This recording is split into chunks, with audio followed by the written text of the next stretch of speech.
Puluhan tentara Ukraina menyerah ke Rusia.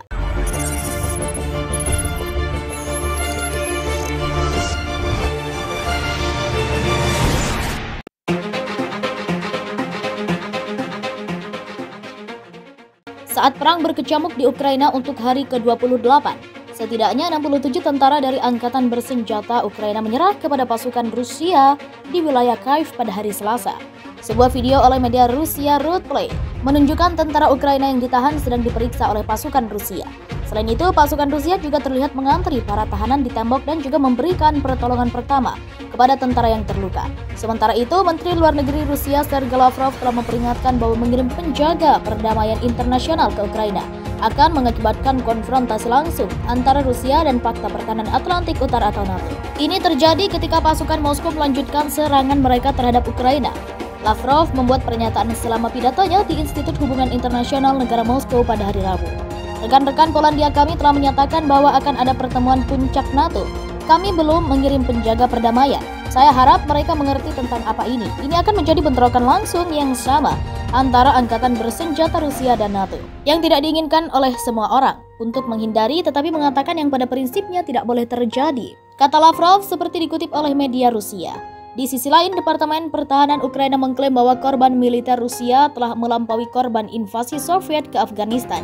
Menurut Independen Kyiv, Angkatan Bersenjata Umum Ukraina mengklaim bahwa pada 22 Maret, militer Rusia menderita 15.300 korban. Selama 10 tahun Perang Uni Soviet di Afghanistan, korban mencapai 15.051. Pada hari Rabu, Angkatan Bersenjata Ukraina menyatakan bahwa dalam 24 jam terakhir, pasukan mereka mencapai 17 target musuh, termasuk 6 pesawat, 5 UAV, 1 helikopter, dan 5 rudal jelajah.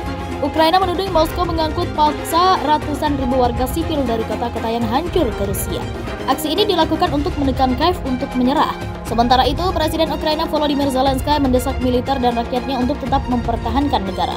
Ketua Ombudsman Ukraina Lyudmila Denisova menyebut 402.000 orang, termasuk 84.000 anak-anak, telah diangkut paksa ke Rusia. Menurutnya, sebagian dari mereka berkemungkinan akan digunakan sebagai sandera untuk menekan Kyiv untuk menyerah. Sementara itu, melansir Associated Press Jumat 25 Maret 2022, Kremlin menyebut relokasi itu dilakukan karena warga ingin pergi ke Rusia.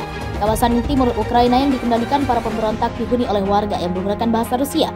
Banyak warga di sana yang mendukung kedekatan hubungan dengan Moskow. Memasuki bulan kedua perang, kedua belah pihak saling bertukar pukulan berat yang menghancurkan.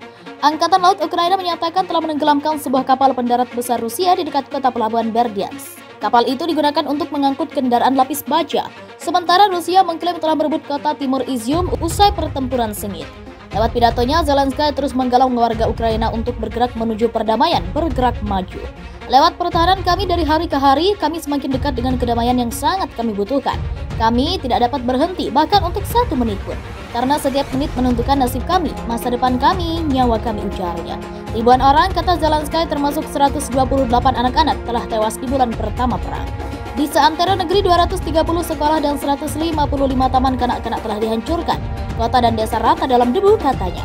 Pada konferensi darurat NATO di Brussels, Kamis 24 Maret, lewat video, Zelensky memohon bantuan pesawat terbang, tank, roket, sistem pertahanan udara, dan senjata lainnya kepada Barat. Negara kami membela nilai-nilai kami bersama, kata Zelensky. Dalam pertemuan itu, Presiden Amerika Serikat Joe Biden meyakinkan Zelensky bahwa akan ada lebih banyak bantuan yang datang. Namun tampaknya Barat tak akan memberi segala yang diinginkan Zelensky demi mencegah perang yang lebih besar. Sementara itu di ibu kota Kyiv dan wilayah lainnya, peperangan antara militer dan rakyat Ukraina dengan pasukan darat Moskow terus berlangsung hingga hampir menemui jalan buntu. Ini meningkatkan kekhawatiran bahwa Presiden Rusia Vladimir Putin yang frustasi akan beralih menggunakan senjata kimia, biologis, atau bahkan nuklir. Sebanyak kurang lebih 67 tentara Ukraina menyerahkan diri kepada tentara Rusia. Namun perlakuan tentara Rusia meski dalam suasana bermusuhan. Hal itu sampai viral pada video di media sosial TikTok, di mana para tentara Rusia menahan kawanan tentara Ukraina. Di situ para militer Ukraina diperintah untuk masuk ke dalam suatu ruangan. Namun menariknya, para tentara Ukraina itu tidak diperlukan kasar oleh tentara Rusia. Mereka ketika awal masuk ruangan hanya diperiksa seragam dinasnya. Pemeriksaan tersebut untuk melihat apakah tentara tersebut masih membawa senjata atau barang yang dianggap membahayakan. Dalam ruangan yang hanya ada kayu ditata di bawah itu, tentara Ukraina dibariskan dengan menghadap tembok. Tangan mereka pun diperintahkan untuk ditaruh ke belakang. Namun tentara Rusia yang melihat tentara Ukraina terluka langsung memberikan pertolongan dengan cara membalut luka tersebut dengan perban. Cara tersebut menunjukkan bahwa cara kemanusiaan masih dijunjung tinggi oleh Rusia, meski sebelumnya mereka adu strategi di dalam peperangan. Zelensky memohon bantuan pesawat terbang, tank, roket, sistem pertahanan udara, dan senjata lainnya kepada Barat. Negara kami membela nilai-nilai kami bersama, kata Zelensky. Dalam pertemuan itu, Presiden Amerika Serikat Joe Biden meyakinkan Zelensky bahwa akan ada lebih banyak bantuan yang datang. Namun tampaknya Barat tak akan memberi segala yang diinginkan Zelensky demi mencegah perang yang lebih besar. Sementara itu di ibu kota Kyiv dan wilayah lainnya, peperangan antara militer dan rakyat Ukraina dengan pasukan darat Moskow terus berlangsung hingga hampir menemui jalan buntu. Ini meningkatkan kekhawatiran bahwa Presiden Rusia Vladimir Putin yang frustasi akan beralih menggunakan senjata kimia, biologis, atau bahkan nuklir. Sebanyak kurang lebih 67 tentara Ukraina menyerahkan diri kepada tentara Rusia.